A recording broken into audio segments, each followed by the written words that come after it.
This is an Oxford Journey electric stand aid.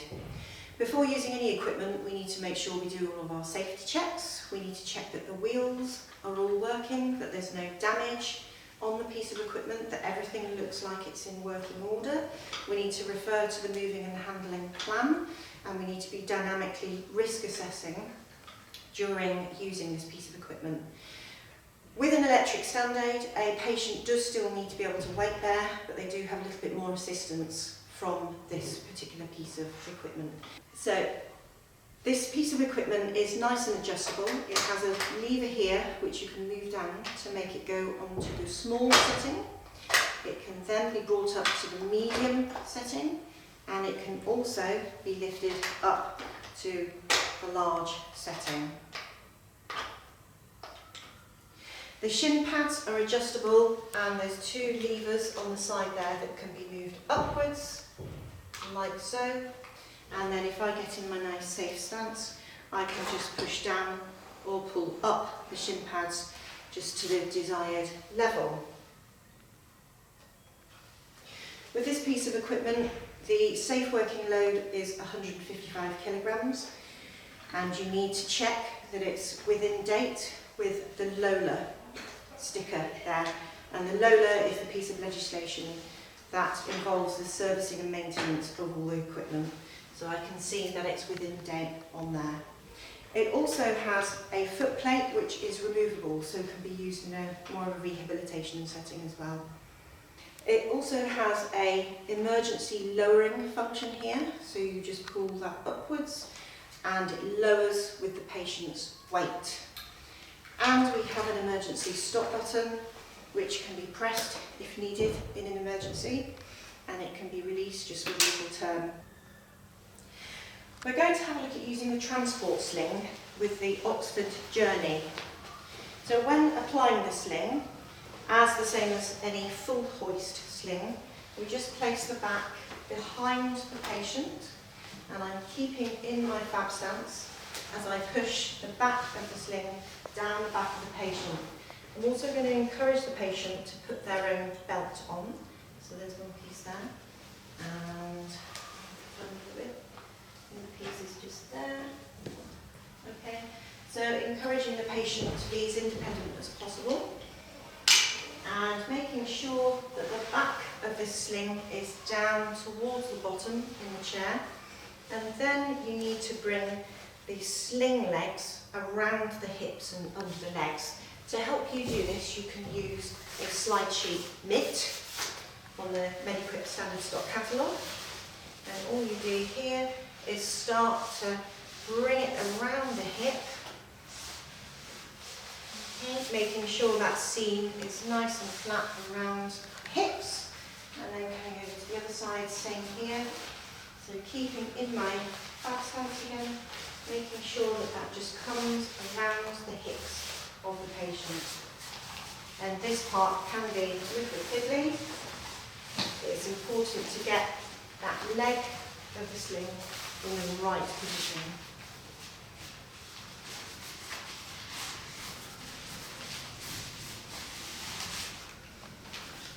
Okay, so once we've got the legs in this position, we now need to get the legs underneath the legs. So the slide sheet mitt is really helpful to help you bring the leg around, and also if the patient is able to just lean to the slide slightly, then that's really useful as well. So can you lean over that side a little bit? Lovely. So I'm coming down onto one knee, and I'm just using this mitt here just to help slide around that leg. And then coming under here, at this point it's really helpful to have a step to put that foot onto, something like a bath step or any kind of step that the patient might already have in the house. So using this glove here, in between the sling and the leg, I just feed that through, like so. And then if I get the patient to lean over to the other side, I'm going to show you how to use a small roller slide sheet. And I'm just going to put the leg of the transport sling inside the roller slide sheet. So really try to push as much of that slide sheet material around that leg of the sling. Okay, and with the patient leaning over the side, obviously we've got some of the weight off of this hip, which is helpful as well. And I'm going to get down onto my knee, if you can. And all I'm going to do now, again, you could use a step here on the other side, but all I'm going to do here is just bring that forwards, under the leg, and then take the slide sheet out. So I would always cross the leg loops, even though it's not a full hoist, I would still cross the leg loops because it just gets you into the habit of always crossing the legs. Next thing to do is to bring the Oxford Journey electric stand aid into position and open the legs, pushing it in towards the patient. Ask the patient to put their feet on the foot plate, bringing it in towards the patient. Okay, if you can hold on to these handles here, and what I'm going to do is I'm going to bring the loops. I'm going to try and use the tightest loops, or the loops closest to the patient, on both the thorax part and the leg part. So here, it's a bit of a struggle to get the blue one, so I'm probably going to need to do the grey one. Same on this side. So from here, using the green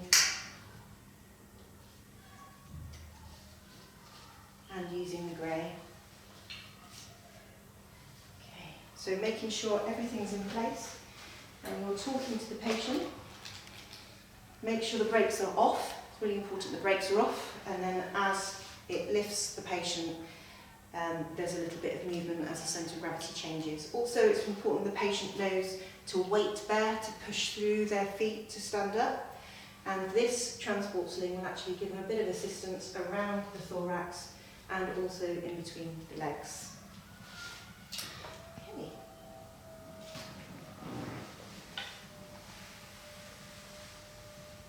How's that? Okay. Can you feel it just here? You feel it lifting?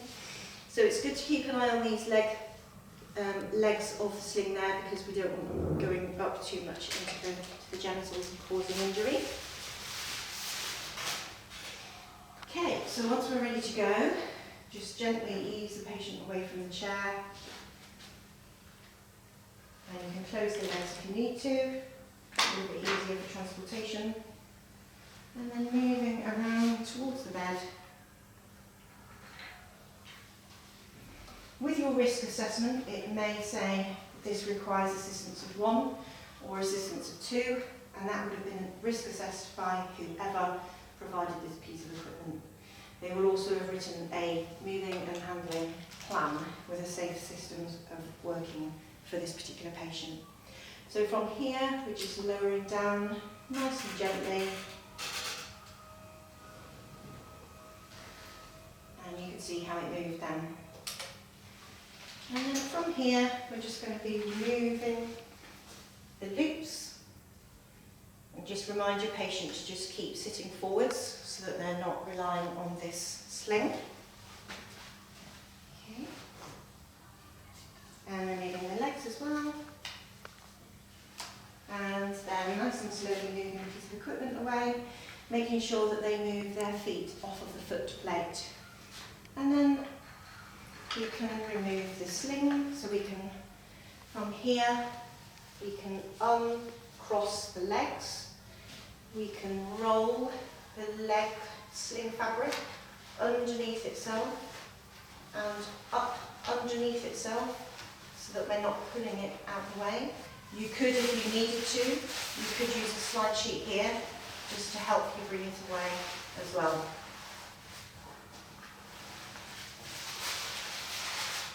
And the same on the other side. So for example, you could use a slide sheet lift again. So rolling it against itself and gently bringing it out from underneath the patient's legs.